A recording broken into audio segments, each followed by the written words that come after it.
Hey, welcome back to the Disney Plus Everyday Challenge, and yes, I'm still sick. This is Sumo Do, Sumo Don't. This is a series fully from Japan. This is not like an American show that's about Japan.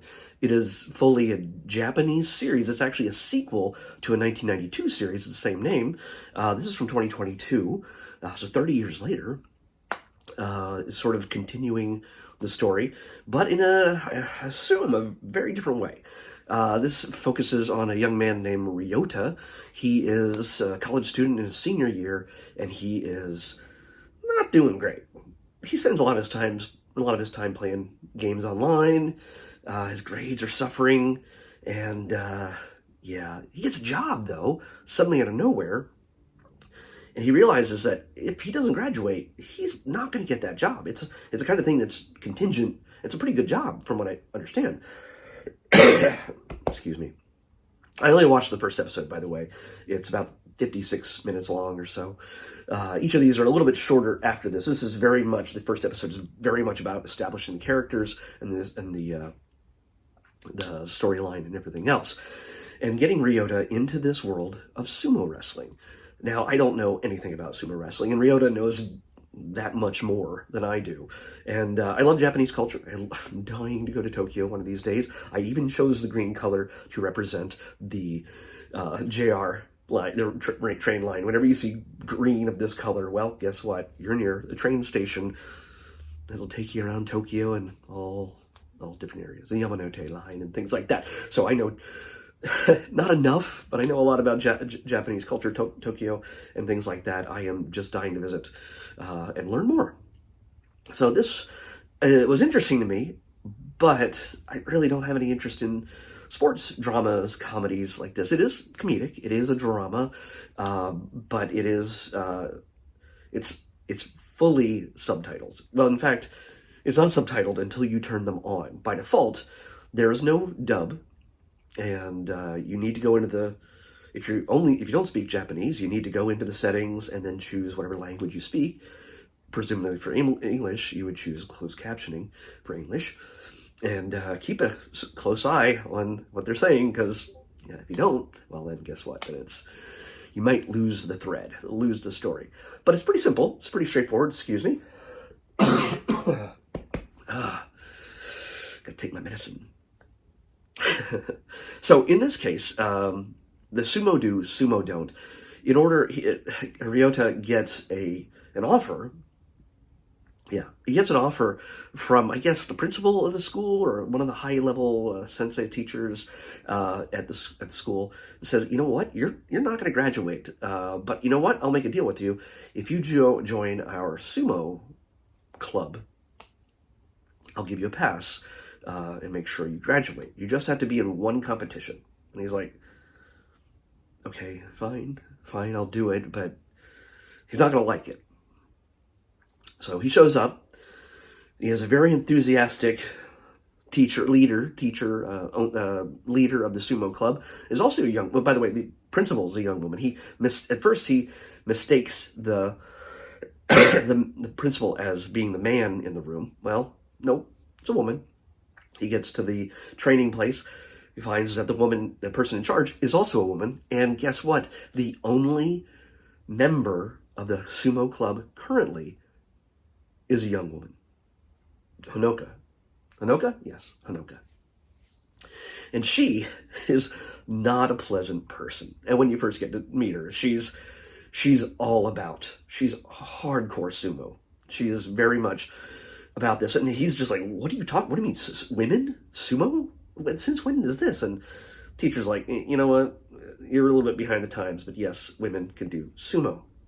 He was expecting big, half-naked, blubbery men, sweaty, and he's a little intrigued at first, as most men tend to be, where they're like, oh, I get to wrestle a girl.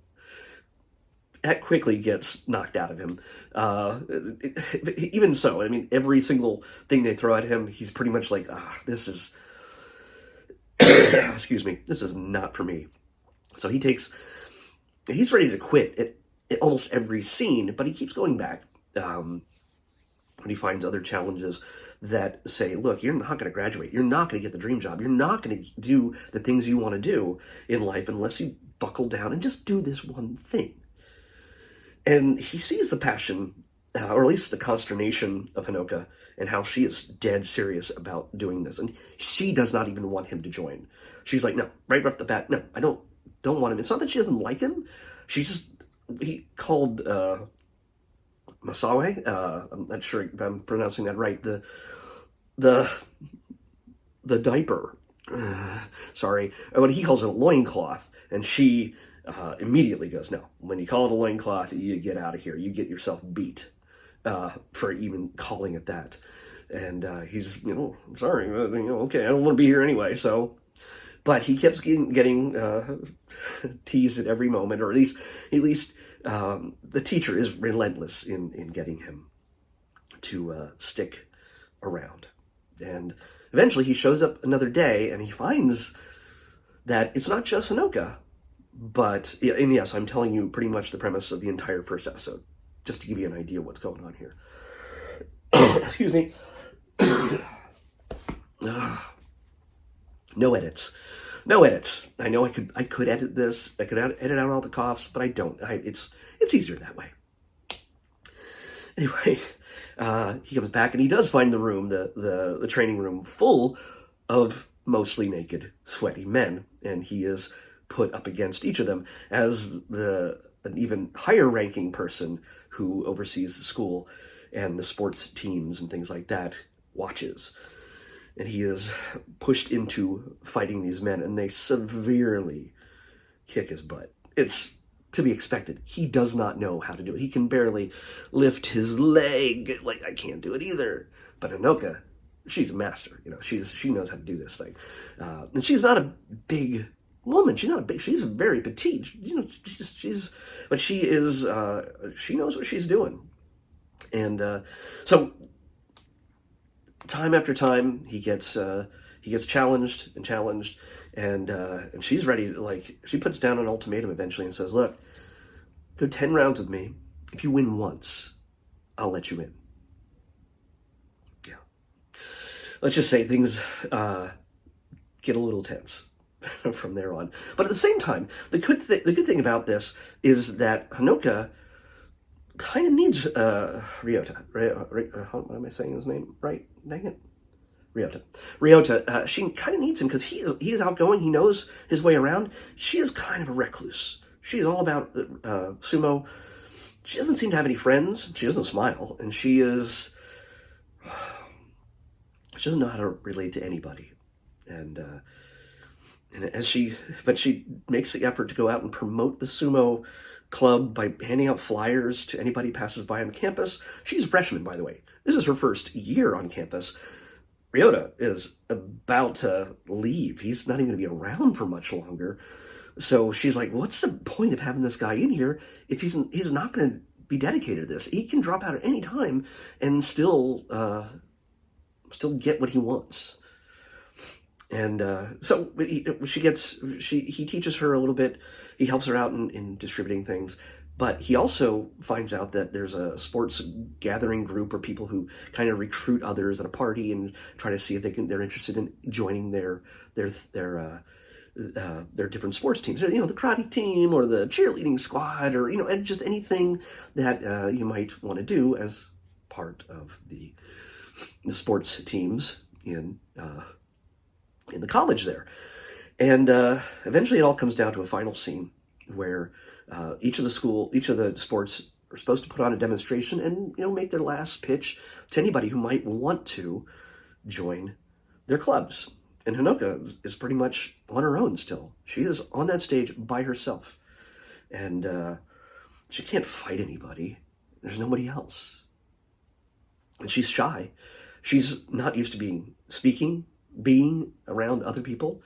But she puts on a demonstration that impresses a lot of people. Of course, the boys. The boys, let's just say, they like the idea of, I get to wrestle a girl and it's completely legal. Where my hands go, I don't know. It might be, there's perps everywhere. They're going to do that.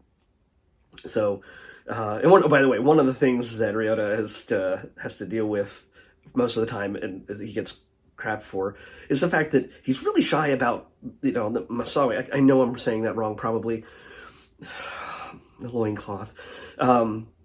He won't take his shorts off underneath them. So he'll wear his underwear or some shorts and then do the wrap around between his legs and around his belly. And so it kind of embarrasses the bosses who are making these decisions. But it comes down to, will he ever expose himself to something more? And yeah, there's always a risk of exposure. So that's a little tease. But yeah, this I actually found this a lot more endearing, a lot more interesting and fun than I thought it would be. I don't know how many episodes this is. This is, so far it's season 1, it's 10 episodes. And again, it's not a drama. I don't think it's necessarily a romance or anything else, but I have the feeling, I think certain characters will get closer, maybe. Don't know. That right off the bat, after Ryota gets the job at the beginning of the episode, gets the job offer at the beginning of the episode, he goes out and finds a girl that he really likes, and finally he just says, "Hey, do you want to be my girlfriend? Because I got a job offer." And she's like, "Nah, you're not responsible, you're not good at this, you're not good at that." That's the stuff that I could just think off on the top of my head. So yeah, he's still hurting from that by the time he ends up dealing with Hanoke and all the other drama that comes with trying to join the Sumo team that he does not want to join. So I think for anybody who's seen the old series, this might be something that's worthwhile checking out. That might be a little bit fun. But also for anybody who's new, if you don't mind reading, watching all the subtitles, you'll get a kick out of it. And Hanoke will grow on you. She's sweet, but you would not know it at first. She is someone who I think is determined, and she is passionate about sumo, and the thing that it's a great quality that she represents in that sport. Any sport, as you find with any sports movie or sports series. The kids, we watched one that had to do with soccer way back a couple weeks ago, and football and things like that. All these different things about coming of age, and also just finding that your place in the sport that you love. Hanoke's already found her place, but it is in real danger of going away, because school has a history of more than 103 years worth of sumo, and if nobody else joins, if nothing else happens, it goes away at that school. So she's determined, despite how much she doesn't like anybody else joining, she's determined to make it happen. And will people join for the best reasons? Well, you'll find out in the second episode, because after this, the theme music at the end, there's a next time on sequence that will give you a sneak peek of the upcoming episodes in this season. So I have a feeling there's probably more than one season out there that might be on its way. We might be adding more episodes in time, but so far we have 10. And so I would say, check it out if you're interested in Japanese culture and sumo and whatever else. It's a fun Japanese, fully Japanese series. With all the bells and whistles you can expect from a story and characters like that. So yeah, it's a good time. Let's pick tomorrow's episode. 377. Okay. 377.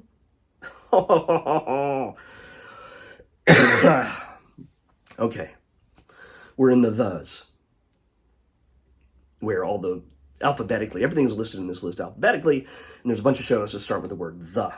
I've seen this show, and it is not a show that was originally on Disney, or associated with Disney. It's a 20th Century Fox acquisition. Something that the creator was very happy about getting away from, because of his politics and everything else.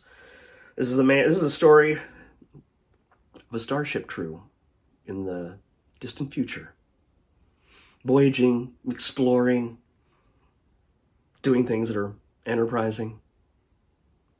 No, it's not Star Trek. It's the Orville.